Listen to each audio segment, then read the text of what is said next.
Good afternoon, good morning, good evening, wherever you are in the world. Welcome back. Today I'm walking in one of my local forests, just near my house, just taking the kids out for a walk, like you would a dog. But we're going to get the kids out of the house from time to time because they're not in school at the moment because of this nonsense that we're living through. But I hope you're all coping. We are doing what we do. Hope you're all coping and doing well. But today we are going to be talking about a subject that I think is very prevalent now, and it's the next subject of the conversation I'm going to do in this series of conversation. And it's next because I think it's relevant, and I think it's what this is all about, and what we can do about it. So today's subject of conversation is fear, the science of fear, in fact. So I've been reading, about lots of different subjects for a long time. Obviously, I'm a self-labeled conspiracy theorist, and I think anybody that knows me, as anyone who has ever met me, in fact, would probably tell you the same. I love reading alternate viewpoints. I love reading everything and looking at everything because I like to describe myself as a student of the world. I'm here to learn. I'm here to understand. I'm here to interact and to enjoy the game that we're in, because that's what I think it is. And if we can view it that way, then I think a lot of the fear that we hold in our day and the reasons that we have that fear would go away because it's not necessary. So I read all this information, I take in all this information. I'm genuinely curious about the world that I live in. I want to understand things, and I'm always questioning how things work and why they work that way, because I'm fascinated by it. I'm fascinated by everything I come into contact with. Look at this place where I live. I mean, it is absolutely stunning. It's a beautiful place, and I read things about government programs and intelligence groups programs. What they're trying to accomplish, everything from World War I, World War II, what the Nazis were trying to accomplish with their experiments, and don't ever kid yourself that the Nazis were defeated and it all went away and they all got killed in the Nuremberg trials. That never happened. Maybe if you really want to look into that subject, Operation Paperclip would be a good place to start. That will give you some insights into what really happened with the Nazis. Operation Paperclip, have a look. It's an interesting read. I think you'll be intrigued by it. We live in a world now that's technical. It's digital. Everything's online. Hence doing these videos. It's the best way to reach people and have that conversation with people from across the world and share ideas where we can discuss things and come to a better understanding of our world and of each other through our conversations. But in this digital world that we live in, we are being manipulated with the content that we're provided. Like if you go onto YouTube, it's suggested videos, and some of those suggested videos, all of them suggested videos are authoritative sources. I love that. The news is now an authoritative source. We've always known it to be questionable at best, but now it's a disgrace. Anybody who calls themselves a journalist now should be ashamed of yourself. Really, honestly, unless you're actually going out there and doing your job, which is investigative reporting and asking questions and speaking truth to power, you should be ashamed of yourselves. Absolutely disgusted. We as a public deserve better than what you're providing. But in this world that we live in, we're constantly served the information that we get. We're served it. We don't have to look for it. It's given to us. It's served to us on a plate every day. And while we haven't questioned those authoritative sources for some time, we should have, because we now live in a world where we are manipulated with the content that's served to us. For instance, when this, I remember seeing online when this whole COVID thing started, videos of people in China just dropping down on the street, and I thought to myself, how fortunate that someone was standing there actually taping that person who just happened to fall down on their face in the street and die. I mean, that's an incredible piece of luck. And it wasn't once, it was a lot. And then all of a sudden, some people had come out of nowhere with the hazmat suits on and masks, and picked them up and bundled them into a van that came screeching to a halt, and off they'd speed. I mean, and people, people said that was, the result of the coronavirus. I mean, I don't know how to describe the stupidity of it. I mean, I laughed. It was that ridiculous. It was that stage. And then they drove a van down the street, and all the dead people with sheets over them all over the streets. Oh my God. And this is the prelim to the coronavirus hitting our shores, And then there was another video of a guy on a train who just started randomly throwing up blood. Someone just happened to be filming that as well. I mean, amazing. And then the coronavirus hit our shores. Oh, it's tragic. The whole event is like the world's going to end. This pandemic. It's a World Health Organization. They praised the Chinese for their lockdown measures, and it was the only way that could stop it. And praise the China. And then, then it came to our shores, and it was full-scale panic mode from the media. And it was. But what happened with the WHO just last week, or this week actually, just last week I think, or end of the week, where they said that the world shouldn't be shutting down. I mean, this is the government bodies that we're dealing with. They're flip-flopping one way to the other every 10 minutes. No one knows what the hell they're supposed to do. Originally they said masks were bad, now they're good. No one knows. This whole thing is about confusion and fear. That's what it is. The whole thing is fear. It's all about driving you to make poor decisions because of fear, because we're fearful. And what are we fearful of? I mean, pick something, anything you like. Right now everyone's fearful of the virus. There are other times we're fearful of nuclear war or an asteroid or something that's going to come and kill us. Hello, how you doing? The fear is always there, but it resides in different places at different times. And that right now, that fear is for the virus. But when it comes right down to it, what's that fear? What is the fear that drives everything? It's the fear of death. We're all afraid of dying. And all these events, all these things that come up, make us recognize that fear of dying, that we're not ready to die. Some of us are, but you're not allowed to. People who are in at the end of their life and they're in extreme pain, or they want to be finished, they're not allowed to. And the rest of us are, hanging on desperately to the life that we have.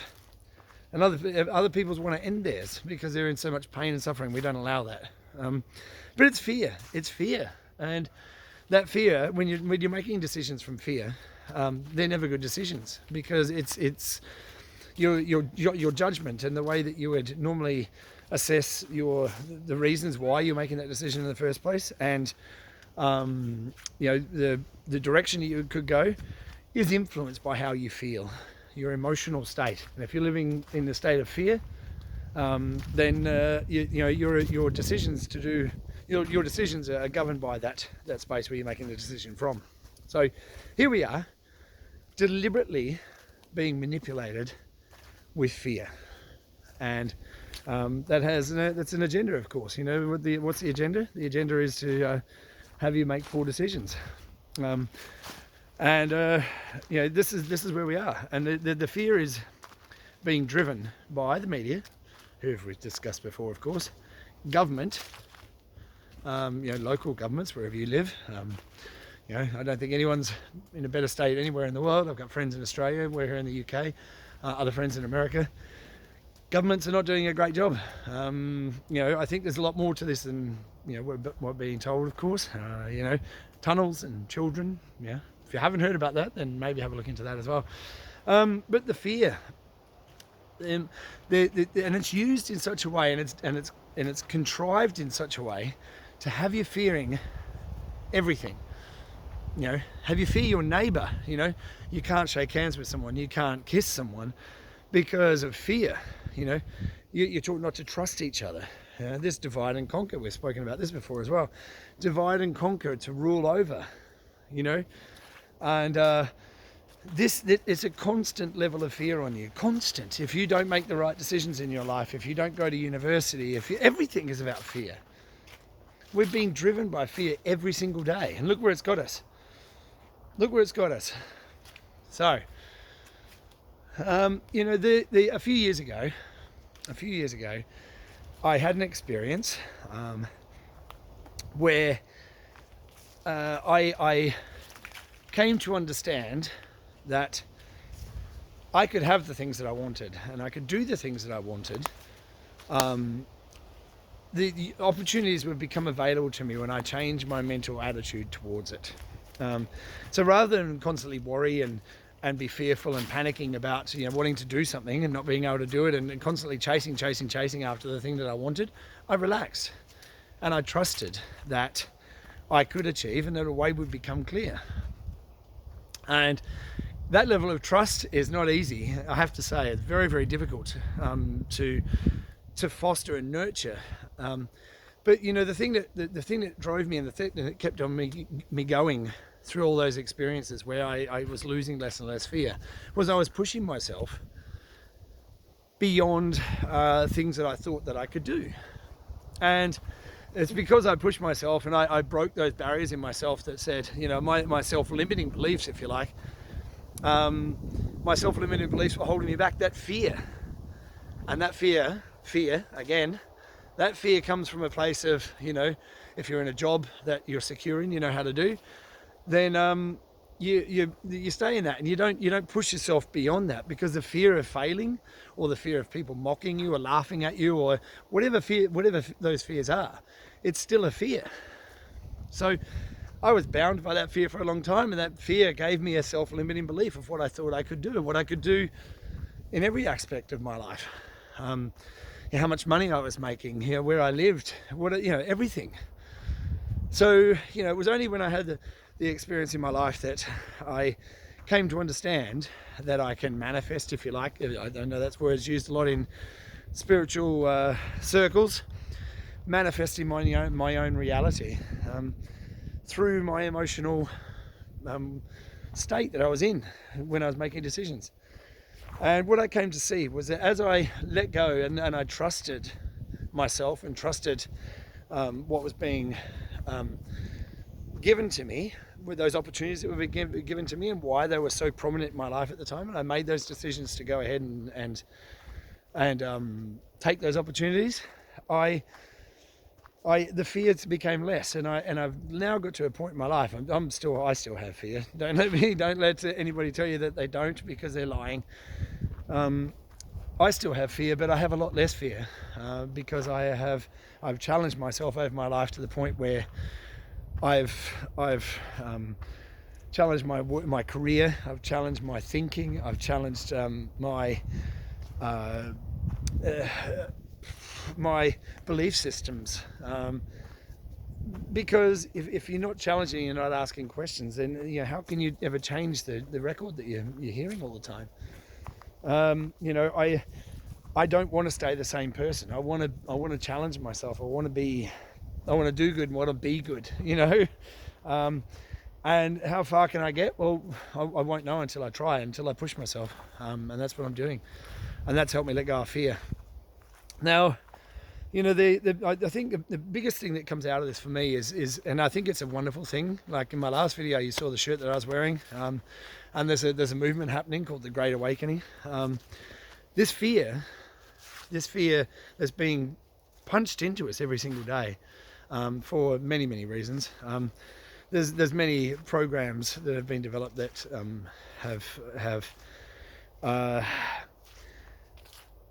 have researched how to use fear and manipulation to get people to a certain result and to a certain manageable state. One of those programs was MK Ultra, worth a look into. They went much further than that, of course, but MK Ultra was the most famous, I would think, that most people have heard of. Using fear to get people to take a certain path and to believe the narrative.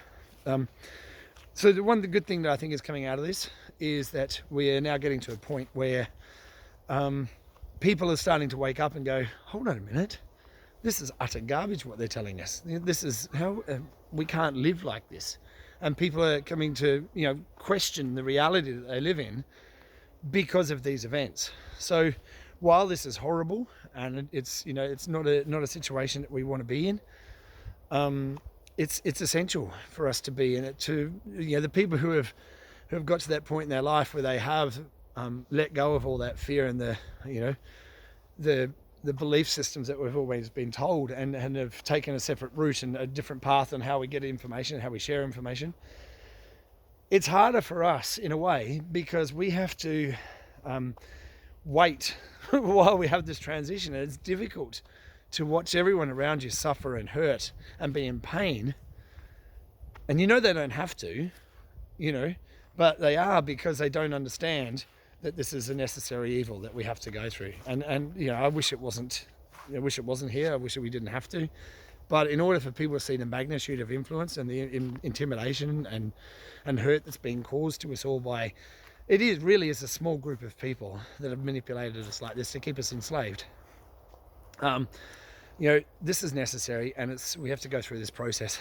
So it reminds me of a story. It's one of my favorite stories when people are feeling a bit down, and there's times where I need to be reminded as well. So I'll share this story with you because I love it. It's been shared by many different people. I once watched a rabbi, an elderly rabbi, share the story, I think, on a YouTube video. But he said it's the story of the lobster. Now, lobsters are wonderful creatures. They taste great too, but they are wonderful creatures. And for their entire life, they never stop growing. So I don't know whether you've ever seen a lobster. It has an exoskeleton, has the shell on the outside, which causes a problem because the lobster's always growing. Now, because the lobster is always growing, it's going to grow into that shell. But when it goes into that shell, it is going to eventually fill out that shell and it's going to get uncomfortable. And that's exactly what happens.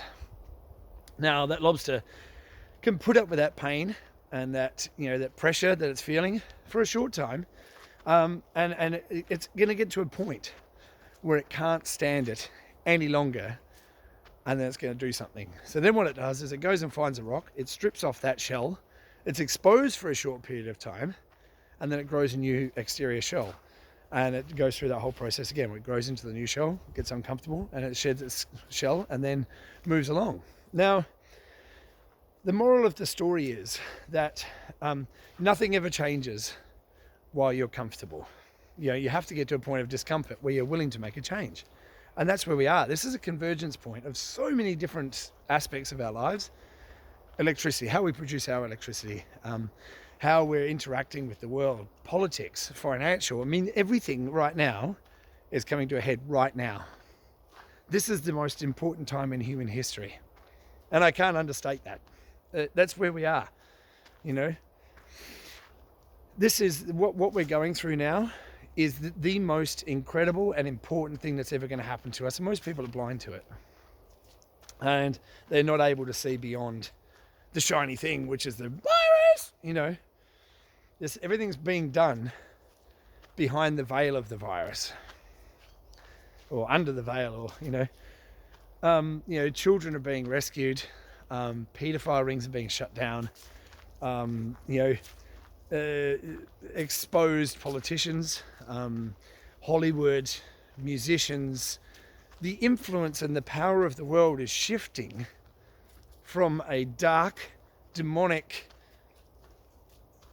spiritually bereft source.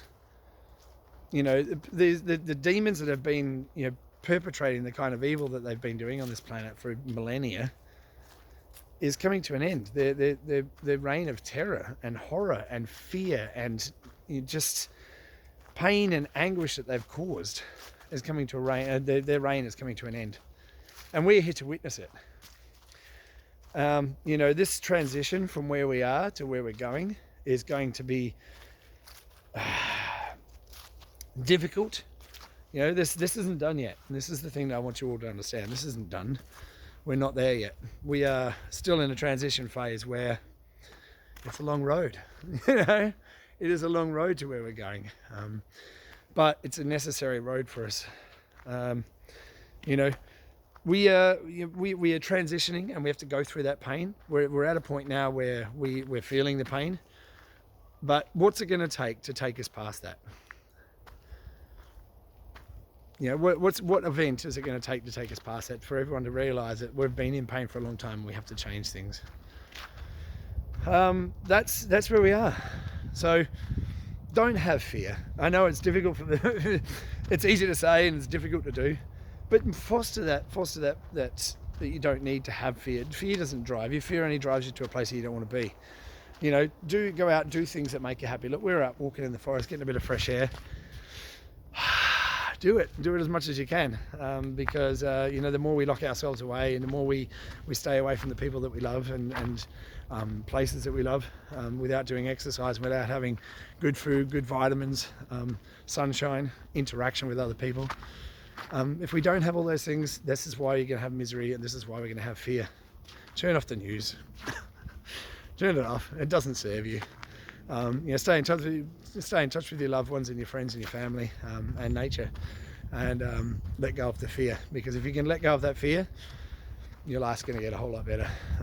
So that's it for the day. Don't let the fear ruin your life. You know, and stay happy, put a smile on your dial, and just go out there and live a wonderful life, without the fear and without the pain and the anguish. Soon. Be part of the change, of course. Don't just sit by and do nothing. Be part of the change. Be a beacon out there for all those people that are still not ready.